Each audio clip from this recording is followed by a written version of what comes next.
All right, everyone, want to welcome you again to the Church Debater and Preacher Mike. Mike, how you doing today? Tops, man. Tops. Thumbs up, thumbs up. By the way, I've got some very good news for you today. Yeah. You can get a free flaming hot taco at Taco Bell today. So you're going to have to get down there and do that. Oh, I'll be there. Place and I will be there. All right, all right. One housekeeping thing I want to tell everybody. I created a Facebook group last night called Church Debater and Preacher Mike, and I clicked boxes to invite a lot of my own friends, so much so that what happened, well, let me back up. When I tried to create it from my phone, it did fine, but I would get an error message from Facebook saying the group was not created. So I tried that 5 times and I got the same message, error message every time. So I just stopped for a while, thought I'd go back to it. Well, what it had actually done is created the group every time. And the members that I sent join messages to, they got messages all 5 times. Wow. So now what I've got is 5 groups, all named the same thing. Some people joined all 5. Some people just joined one. From what I can tell, there's no real way to merge them. If anybody is watching this and knows of a way, let me know. But I've searched YouTube videos.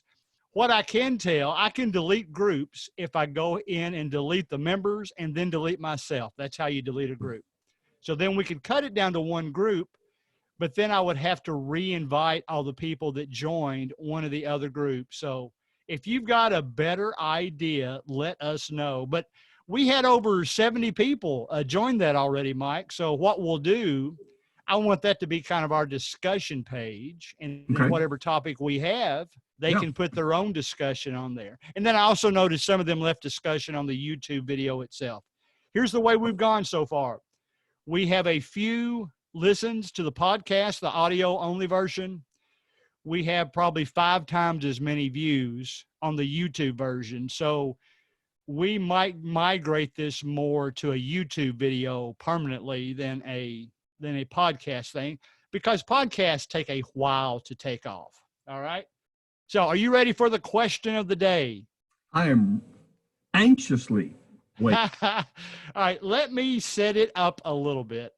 Okay. I tell everybody every week that both of us are members of the New Testament church, and the questions that I ask Mike, I'm asking blindly. He doesn't know what they are. Now, he's got a hint of this one because of a question I asked him last week, but let me set this up a little bit.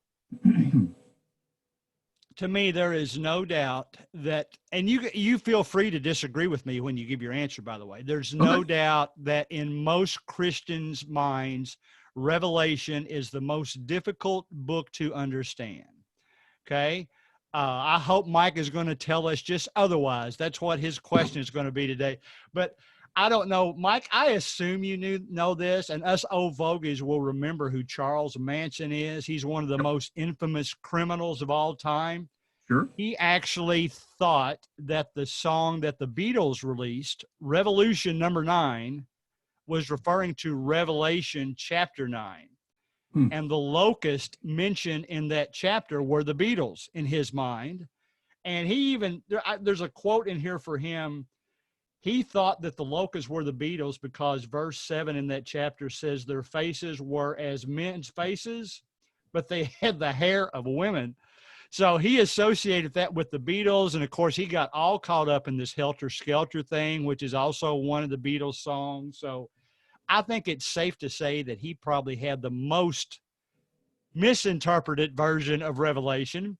But the question is today, I'll give you all, I've got kind of 3 questions, but they're really all the same thing. The first question is, why do so many Christians have difficulty with this? Almost to the point, and I know this to be a fact, almost to the point of just giving up and reading all the others.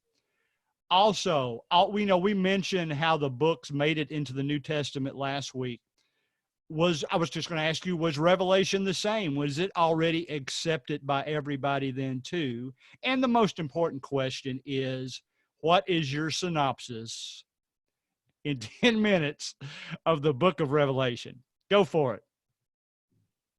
Well, it's unfortunate that you couldn't come up with a more challenging than to do this, but I'll try to make it challenging. Let's put it that way. Now, here's the deal. One of the reasons why it should be understood that the revelation is not as difficult as people want it to be.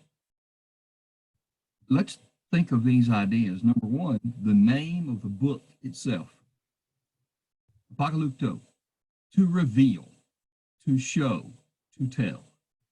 Now, if God intended for us to know, and God intended to reveal, which is what he did, then I should be able to understand what it is that he tells me. Good point. So the revelation was written for the purpose of revealing something. Now, if it did not reveal something to the people who read it, then the book makes no sense. Therefore, you move into the topic that says, so what does it mean? Well, I can tell you this.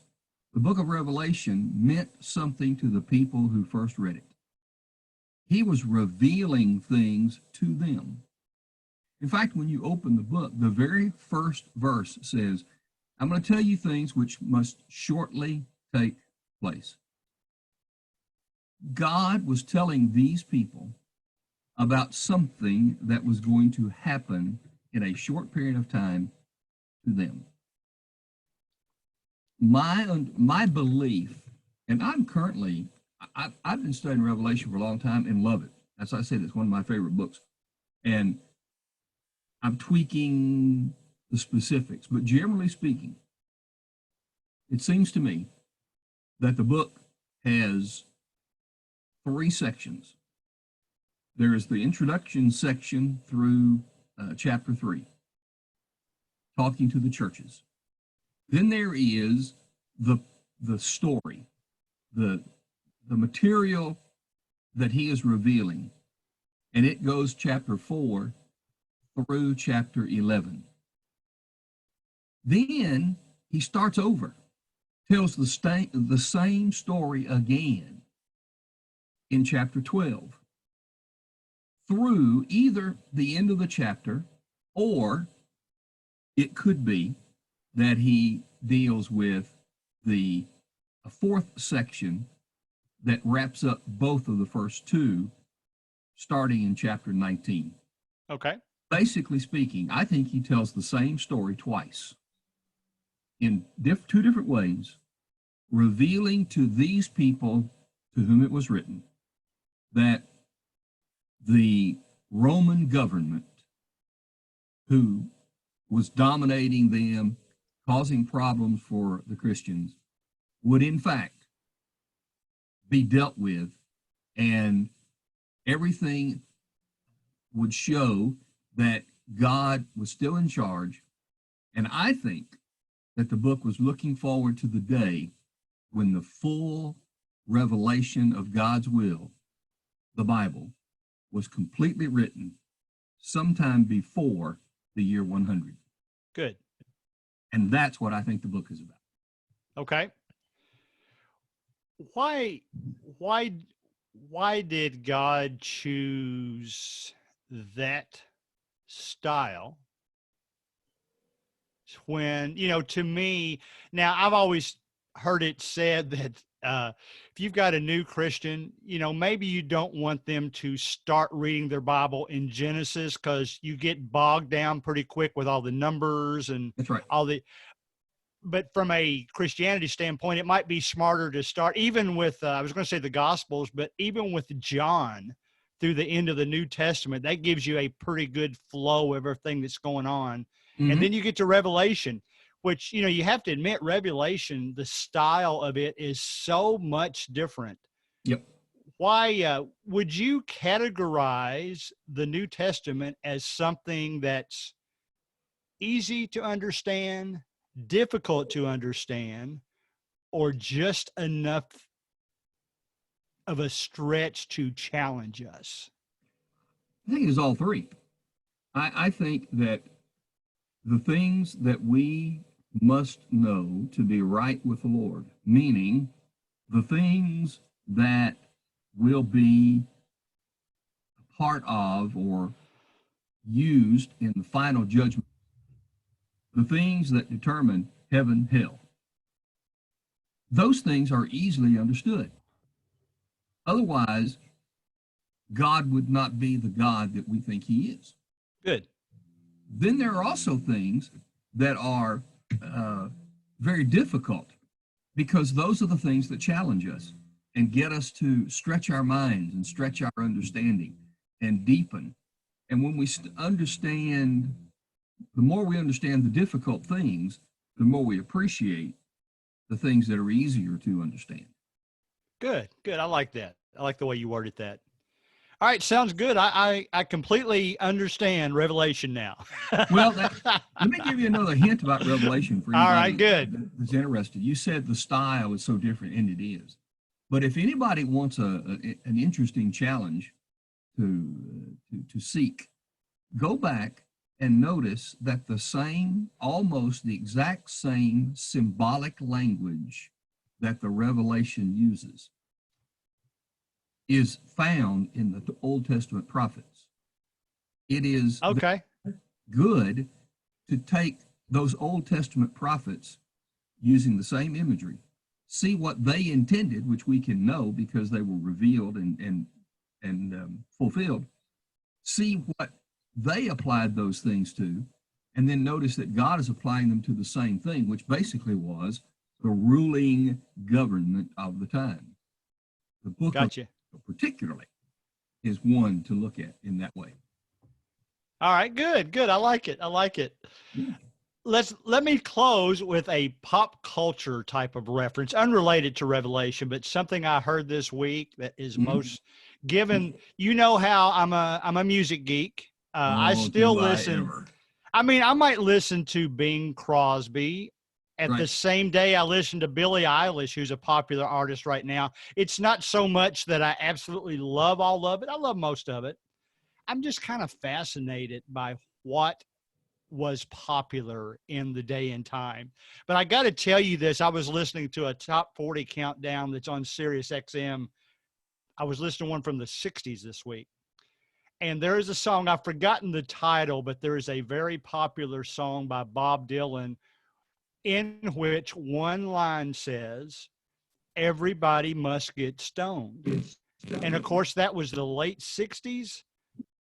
We know most people think that has a drug connotation, and it's pretty well documented that Bob Dylan was into drugs. But the announcer actually said that he was interviewed in the 70s and claimed that he got the idea for that song from when he was reading in his Bible about the stoning of Stephen. And if you listen to the words, that could be, I mean, it's we're automatically skeptical when we hear something like that from Bob Dylan. But at the same time, if you listen to the words, it's as if stand up for what you believe in, even if you may get stoned. I mean, and if you re-listen to that song with that tucked away in the back of your mind, you could see it fitting. So true or false, I thought that was very interesting. Well, now you bring up that kind of a thing, and I'll promise you, there's somebody out there who will have an opinion about that, and they will say, "Oh, I know, Good. I know that." You did say when your microphone cut out, just as you said the words, "Everybody must get stoned." Is that what it was? Yes, that's a line from the song. That's not actually the name of the song, but if you punch that in Google, you'll find the song itself.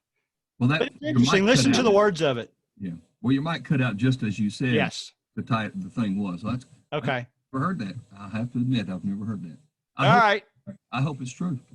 Yeah, me too. I know for a fact that Bob Dylan is the one that got the Beatles on drugs, so he's got that side of him too. Okay. And that, all right. So, Mike, that was I really enjoyed the discussion of Revelation. That helped me a lot today. I hope it helped everybody out there. You got any closing thoughts for us? Don't give up when you don't understand something. That's a general for life. Just keep plugging along. You can Right. figure things out far better. I think we are far better able to figure stuff out than we think. Yes, yes. Don't ever quit. Don't Don't be a quit. quitter. Don't quit. Yep. All right. Don't give up. Don't ever give up. All right, guys. We will see you all next week. Yep. Listen, we have that Facebook page, Church Debater and Preacher Mike. I would love for you to ask questions there, Yeah. or you can email at churchdebater@gmail.com. And I will try my best. And all you computer geeks out there, if you know how I can untangle that Facebook group web I've created, I would love to hear your answers. I've asked Facebook; they haven't gotten back to me, but I guess that at worst it will be canceling for the groups, and the ones that were only in that group, I'll contact them and tell them to join the new group. So that's Yep, probably there you what's go. going to happen. All right, man. You have a good week. Everybody out there, have a good week. Stay safe. Amen. That's right. Thank you. All right.